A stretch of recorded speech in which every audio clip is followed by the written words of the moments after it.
Salam sejahtera semua, saya Nadia. Hari ini kita akan belajar tentang transformer. Apakah itu transformer? Transformer adalah suatu alat elektrik yang digunakan untuk menaik atau menurunkan voltan arus ulang-alik.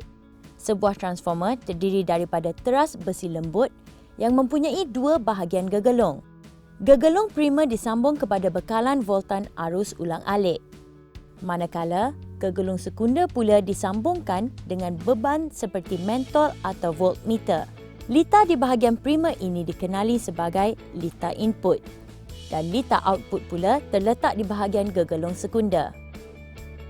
Sekarang, mari kita kaji bagaimana sebuah transformer berfungsi. Ianya bermula di bahagian litar input, di mana apabila arus ulang-alik mengalir di gegelung primer, medan magnet yang berubah-ubah arah dan magnitud akan terhasil. Medan magnet ini kemudian merentasi gegelung sekunder. Ini menyebabkan berlaku perubahan atau pemotongan flux magnet. Proses aruhan elektromagnet telah berlaku dan ini menghasilkan arus aruhan serta daya gerak elektrik di litar output. Bolehkah kita guna bekalan arus terus pada gegelung primer? Jawapan: tidak boleh. Kerana arus terus tidak menghasilkan perubahan flux magnet dan tiada aruhan elektromagnet berlaku di gegelung sekunder. Terdapat dua jenis transformer yang utama, iaitu transformer injak naik dan transformer injak turun. Transformer injak naik. Ia digunakan untuk meningkatkan voltan arus ulang-alik. Untuk tujuan ini, bilangan lilitan di gegelung sekunder haruslah lebih banyak daripada gegelung primer. NS lebih besar dari NP. Maka, voltan sekunder yang terhasil akan melebihi voltan primer. VS lebih besar dari VP. Transformer injak turun. Untuk transformer jenis ini pula, bilangan lilitan gegelung sekunder adalah lebih kecil berbanding bilangan lilitan gegelung primer. NS lebih kecil daripada NP. Maka, voltan yang terhasil pada gegelung sekunder lebih kecil daripada voltan primer. VS lebih kecil dari VP. Sebagai contoh, pengecas telefon bimbit adalah contoh kepada penggunaan transformer injak turun. Selalunya, telefon bimbit hanya memerlukan voltan sekitar 5 volt sahaja. Maka, transformer jenis injak turun diperlukan untuk menurunkan voltan 240 volt kepada 5 volt. Sekarang, mari kita lihat hubung kait antara gegelung primer, gegelung sekunder, voltan primer dan voltan sekunder. Hubungan antara keempat-empat kuantiti tersebut boleh diwakili oleh formula berikut. Bilangan lilitan gegelung sekunder bahagi dengan bilangan lilitan gegelung primer sama dengan voltan output bahagi dengan voltan input. Ini bermakna NS bahagi NP sama dengan VS bahagi VP. Sekarang, mari kita mengenal transformer yang ideal dan transformer yang tidak ideal. Transformer yang ideal bermaksud transformer tersebut mempunyai kecekapan 100%. Ia tidak mengalami sebarang kehilangan tenaga atau kuasa output sama dengan kuasa input ketika ia sedang berfungsi. Formula khusus untuk ideal transformer ialah kuasa input sama dengan kuasa output. VPIP sama dengan VSIS. Transformer yang tidak ideal bermakna transformer itu mengalami kehilangan tenaga ketika ia berfungsi. Faktor-faktor yang menyebabkan kehilangan tenaga dalam transformer adalah seperti berikut. 1. Rintangan pada gegelung menyebabkan berlakunya kehilangan tenaga dalam bentuk haba. Ia dapat dikurangkan jika dawai gegelung yang lebih tebal digunakan. 2. Proses kemagnetan teras besi.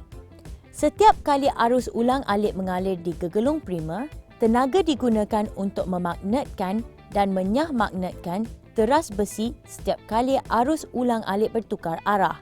Ini menyebabkan berlaku kehilangan tenaga. Bagi mengatasi masalah ini, besi yang diperbuat teras besi lembut diguna pakai kerana ia mudah dimagnetkan dan dinyahmagnetkan. 3. Berlaku kebocoran fluks magnet. Sebahagian fluks magnet yang dihasilkan dalam gegelung primer tidak berjaya merentasi gegelung sekunder. Kebocoran fluks magnet ini mengurangkan DGE aruhan dalam gegelung sekunder. Bagi mengurangkan masalah ini, gegelung primer dan gegelung sekunder dililitkan lebih rapat antara satu sama lain. 4. Kesan pemanasan arus pusar yang teraruh dalam teras besi. Apabila berlaku proses aruhan elektromagnet pada gegelung sekunder, arus aruhan sepatutnya mengalir ke litar sekunder. Namun, ada arus yang mengalir melalui teras besi. Arus ini dipanggil arus pusar dan ia menyebabkan besi tersebut menjadi panas. Cara mengurangkan arus pusar ialah dengan menggunakan teras besi berlamina atau berlapis. Jika berlaku kehilangan tenaga, maknanya kecekapan sesuatu transformer itu kurang daripada 100% atau kuasa output tidak lagi sama dengan kuasa input. Bagaimana cara untuk kita mengira kecekapan sesebuah transformer? Ia boleh dikira dengan menggunakan formula berikut. Kecekapan sama dengan kuasa output bahagi kuasa input darab 100% sama dengan VSIS bahagi VPIP darab 100%.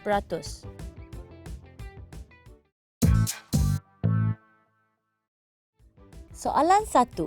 Sebuah transformer memiliki kecekapan 100%. Jika voltan inputnya ialah 100 volt dan arus di gegelung primer ialah 2A, kira kuasa output transformer tersebut. Fahamkan maklumat yang diberi. VP ialah 100 volt. IP ialah 2 ampere. Jika kecekapan ialah 100%, maka ia adalah transformer yang ideal. Kuasa input sama dengan kuasa output. Jadi kuasa output sama dengan VPIP sama dengan 100 darab 2 sama dengan 200 watt. Soalan 2. Rajah ini menunjukkan sebuah transformer yang mempunyai kecekapan 70%. Jika ia menghasilkan kuasa output sebanyak 100 watt, kirakan arus yang mengalir di gegelung primer. Kecekapan sama dengan kuasa output bahagi kuasa input darab 100%.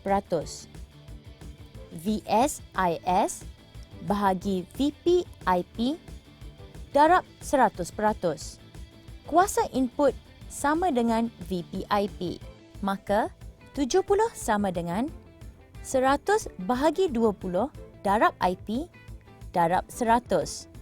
IP sama dengan 100 bahagi 20 darab 100 bahagi 70. Jawapannya 7.14 ampere. Nampaknya sesi kali ini sudah hampir tamat. Apa kata kita imbas kembali fakta-fakta penting mengenai transformer? 1. Transformer adalah alat yang digunakan untuk menaik atau menurunkan voltan arus ulang-alik. 2. Untuk menaikkan voltan, transformer injak naik digunakan. Manakala, transformer injak turun digunakan untuk menurunkan voltan arus ulang-alik. 3. Ciri transformer injak naik. Bilangan lilitan sekunder NS lebih dari bilangan lilitan primer NP. 4. Ciri transformer injak turun. Bilangan lilitan primer NP lebih dari bilangan lilitan sekunder NS. 5. Ciri transformer ideal. Kecekapan ialah 100%. Tiada kehilangan tenaga. Kuasa input sama dengan kuasa output. 6.